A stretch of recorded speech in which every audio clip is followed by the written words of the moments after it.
What to do when you're heartbroken, can't sleep, any books or audios? Well, remember what Dale Carnegie said: inaction breeds fear and doubt, taking action breeds confidence and courage. And so if you're sitting around the house because you got your heart broken, well, you're not really taking any action or doing anything. So even though you don't feel like it, you need to get out of the house and go interact with human beings, people that you love and who love you, friends, family, whatever. And nothing will change your mind quicker over heartbreak of a woman than making eye contact with one of the hottest women you ever seen on the planet. And she's looking at you and I fucking you the same way you're I fucking her. So that's not going to happen when you're sitting at home on your couch. So as Zan Piran says, beauty needs a witness. So go out and be a witness to all the beauty in the world around us. Just go where there's lots of women and people and just compliment the women you see on what you I like about found them. it. What's that? I'm putting it in chat right now. I found You it. found it? Cool. Did not think I was gonna find it, but I did. There we go. What was the It date looks on like it? How long ago was it? 2011. 2011. 14. Shit, that was 14 years ago. Oh, So life happens when you move. Stagnation happens when you die, Alex. So you gotta get off your ass and go participate in humanity. Even though I know that's the last thing you want to do, and it feels a lot easier just staying home and feeling sorry for yourself. But that's why you feel so shitty, is because you're not forcing yourself to get out there. That's something that women instinctively understand when they've had a breakup. Usually they call the male orbiters or the guys that they were kind of dating before they got serious and start spending time with them, and they start going on other dates. And the thing with women is women process their emotions and their feelings a lot more authentically and effortlessly than us guys do. That's another reason why they get over breakups quicker than we do. Whereas us guys try to avoid it, and we resist those emotions and those feelings, and so they stay with us. What you resist persists. What if a girl I'm just dating 6 weeks starts to get attached? Who should bring the convo of where this is going before I end up in this exclusive relationship? She should read the book. It's your job in the courtship is just simply to create an opportunity for sex tap. Hang out, have fun, and hook up. That's it. And just because she wants to be in a relationship doesn't mean you have to agree to it. You can say, I'm not there yet. I'm not ready. I need more time. Don't commit to something that you don't feel you're ready to commit to. Don't let people pressure you. Don't let the girl pressure you, even if she threatens to walk. If you're not ready, you're not ready. If it doesn't feel right, it doesn't feel right. Again, as Wayne Dyer used to say, when you trust in yourself, you're trusting in the same wisdom that created you. My ex is in a new relationship. 2 months after we broke up, we ran into each other first week. She got exclusive with a new guy and ended up hooking up 5 times. She says she still cares and loves me. So he hooked up with her 5 times? Is that what he's saying? Yeah. So she cheated on her new boyfriend with him? Yep. That hoe ain't loyal, dude. Even though you're her ex-boyfriend, she's a liar and a cheater. She loyal don't mean shit to her. And so it's pretty clear if she has a new guy that quickly that she lined him up when you were still together. So if you want to be fuck buddies, that's fine, but I would never trust her as far as I could throw her. So if she reaches out, invite her over, hang out, have fun, hook up, I wouldn't be seen in public with her. Because you don't want to take the chance and run into this guy, and then you got a highly divorce situation on your hands. Because you never know what the mental state is of the dude she's dating. Some men, especially down in Hialeah, that are from Latinos, they don't take too kindly to other men mowing their lawn. And like I said, all you got to do, anybody that lives down in South Florida, just turn on one of the evening news stations.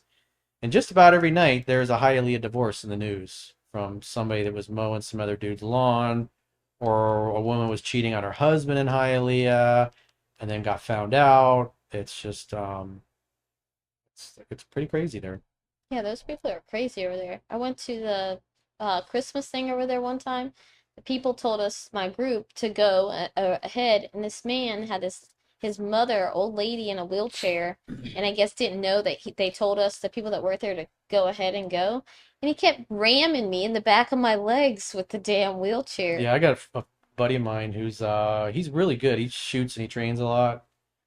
He's He's a cop down there. That's where I first heard it from. He was the one that told me about it. Oh, yeah, they're just Because one time we were at nuts. the gun range and he was like, "Well, I had another Hialeah divorce last night." It's like, Jesus. Anybody that has cops as friends, they're very like I remember I wrote about this in Mastering Yourself. One of my girlfriends, her dad and two of her brothers, one of her cousins were all in law enforcement.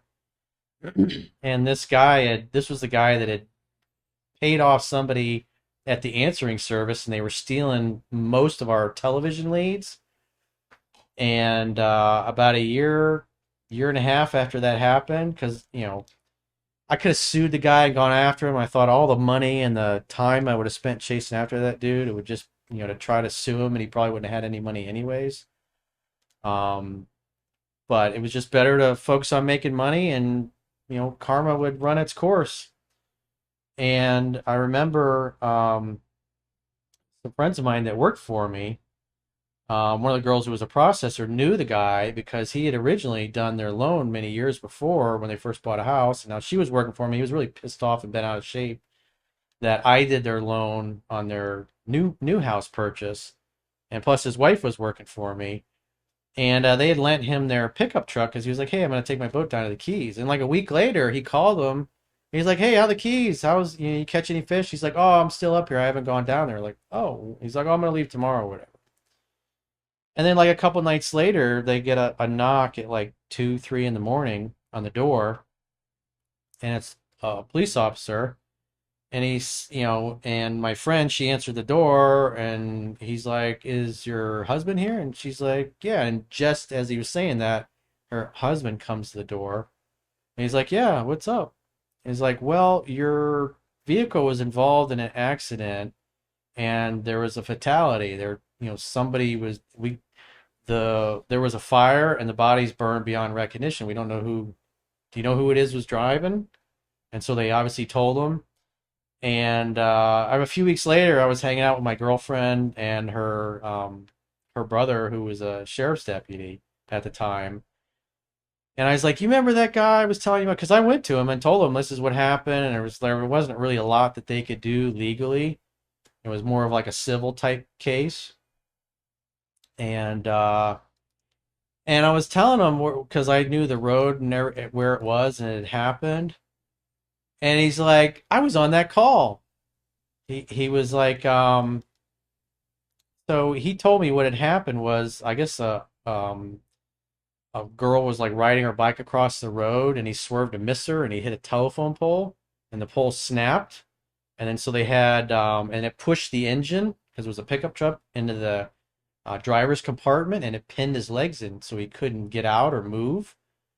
And then the lines are going like zzz, zzz, zzz, they're sparking, and of course somehow the gas tank got ruptured, and so the gas is like slowly filtering. And so by this point, the neighbors had come out, and then the sparks lit the gas on fire, and then he started screaming, "Get me out, get me out!" And then they all just basically sat there and watched him burn to death. And so he's telling me this whole story. I was like, "Holy fuck!"